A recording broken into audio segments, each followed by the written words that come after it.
guys, I am playing around with hair dryers today. I dried this side with a different hair dryer and this side is still wet.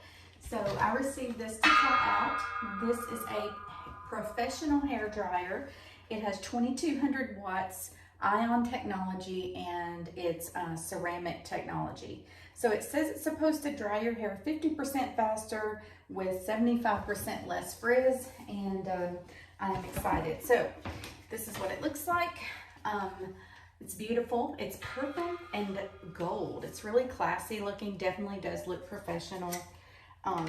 It comes with the diffuser attachment as well as this one. I don't know what it's called, but it's for, you know, getting more specific. I'm gonna try this one, and the settings are right here. It's got a high, low, cool setting, all of those things right there. Really pretty, so let me try it out.